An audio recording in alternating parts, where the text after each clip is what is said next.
మనం నిర్మించుకుంటున్న ఈ భవిష్యత్తు అసలు ఎలా ఉండబోతోంది? ఈరోజు మనం చూడబోయేది కేవలం టెక్నాలజీ గురించి మాత్రమే కాదు, మానవ మేధస్సు, ప్రపంచవ్యాప్త అనుసంధానం, ఇంకా అసలు పని అనే మాటకు అర్థం ఎలా మారిపోబోతోందో కూడా లోతుగా చూడబోతున్నాం.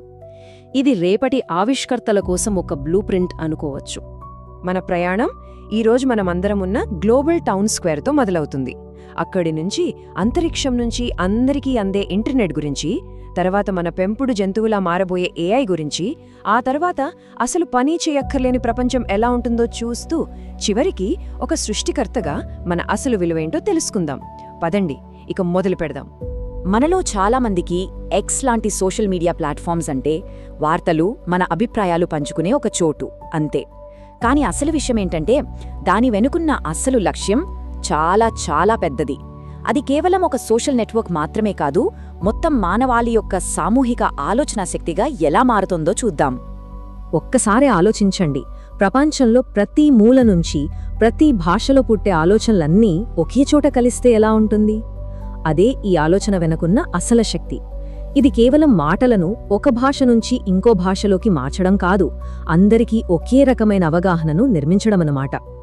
ఈ మార్పుని అర్థం చేసుకోవడానికి ఒక్క సింపుల్ ఉదాహరణ చూద్దాం. ఒకప్పుడు మన మాటలు మన వీధిలో ఆడుకునే మన ఫ్రెండ్స్కి మాత్రమే వినిపించేవి. కానీ ఇప్పుడు అలా కాదు. మనం ప్రపంచమనే ఒక పెద్ద ఆట స్థలంలో ఉన్నాం. మన చేతిలో ఒక మెగాఫోన్ పెట్టినట్టు అన్నమాట.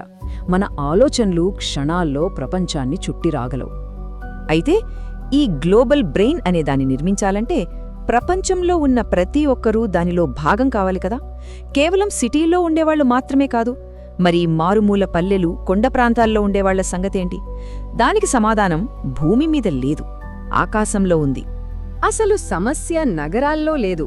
అక్కడ మనకు ఇప్పటికే మంచి సెల్ సర్వీస్, ఇంటర్నెట్ అన్నీ ఉన్నాయి.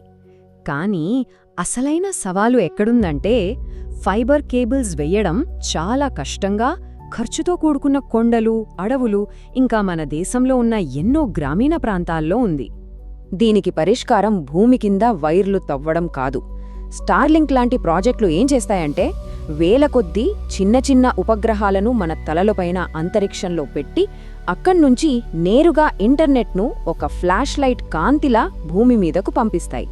ఈ టెక్నాలజీ ముఖ్యంగా భారతదేశంలోని ఎన్నో గ్రామీణ ప్రాంతాలకు ఒక వరం లాంటిది. ఎందుకంటే ఇక్కడ భౌగోళిక పరిస్థితుల వల్ల కేబుల్స్ వేయడం అనేది చాలా పెద్ద సవాలు. శాటిలైట్లు ఈ సమస్యను పూర్తిగా తొలగిస్తాయి. సో ఇక్కడ మనం గుర్తుపెట్టుకోవాల్సిందేంటంటే ఈ టెక్నాలజీ నగరాల్లో ఉన్న 5G లాంటి వాటికి పోటీ కాదు, దాంతో కలిసి పనిచేస్తుంది. ఇప్పటివరకు ఇంటర్నెట్ అందని మారుమూల ప్రాంతాలకు కూడా సేవలందించి మన గ్లోబల్ నెట్వర్క్ని పూర్తి చేస్తుంది.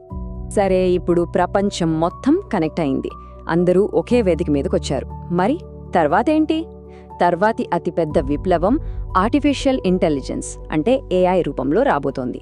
కానీ ఈ అపారమైన శక్తిని మనం ఎలా అదుపులో పెట్టాలి? దానికి శిక్షణ ఎలా ఇవ్వాలి? ఏఐని మనం ఒక అత్యంత తెలివైన కుక్కపిల్లలా ఊహించుకుందాం. దానికి చాలా ఉత్సాహం ఉంటుంది, చాలా శక్తి ఉంటుంది. కానీ దానికి ఏది మంచో ఏది చెడో మనం చెప్పకపోతే అది ఇల్లంతా చింద్రవందర చేసేస్తుంది. అందుకే ఏఐ విజయం దాని శక్తిలో కాదు, మనం దానికిచ్చే శిక్షణలో ఉంది.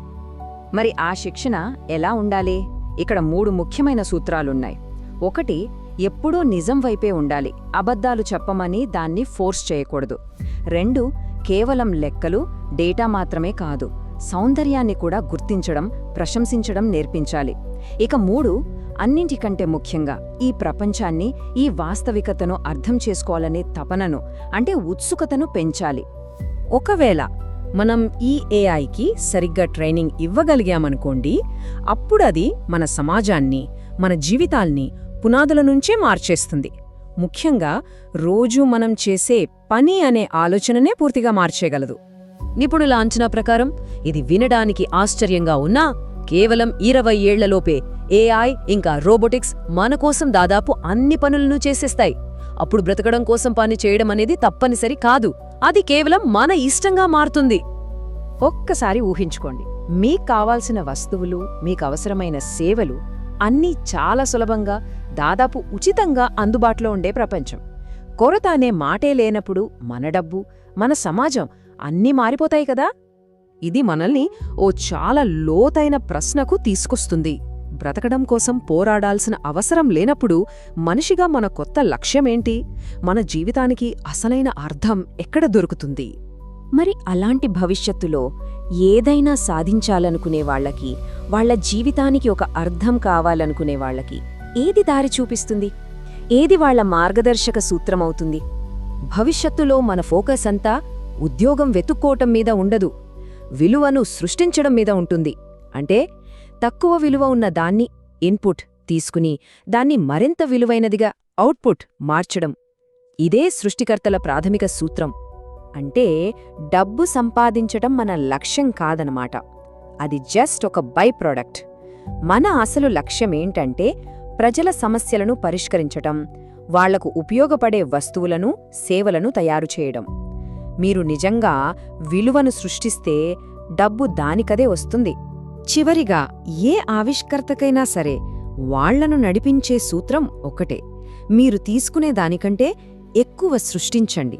సమాజానికి ఉపయోగపడేవారిగా, నికర సహకారిగా ఉండండి. కాబట్టి భవిష్యత్తు అనేది మనం వెళ్ళి చేరుకోవాల్సిన ఊరు కాదు, అది మనం నిర్మించుకోవాల్సిన ఒక ఆటస్థలం. మన చేతిలో అద్భుతమైన సాధనాలున్నాయి, అపారమైన అవకాశాలున్నాయి. మరి మీరు మొదటగా ఏం నిర్మించబోతున్నారు?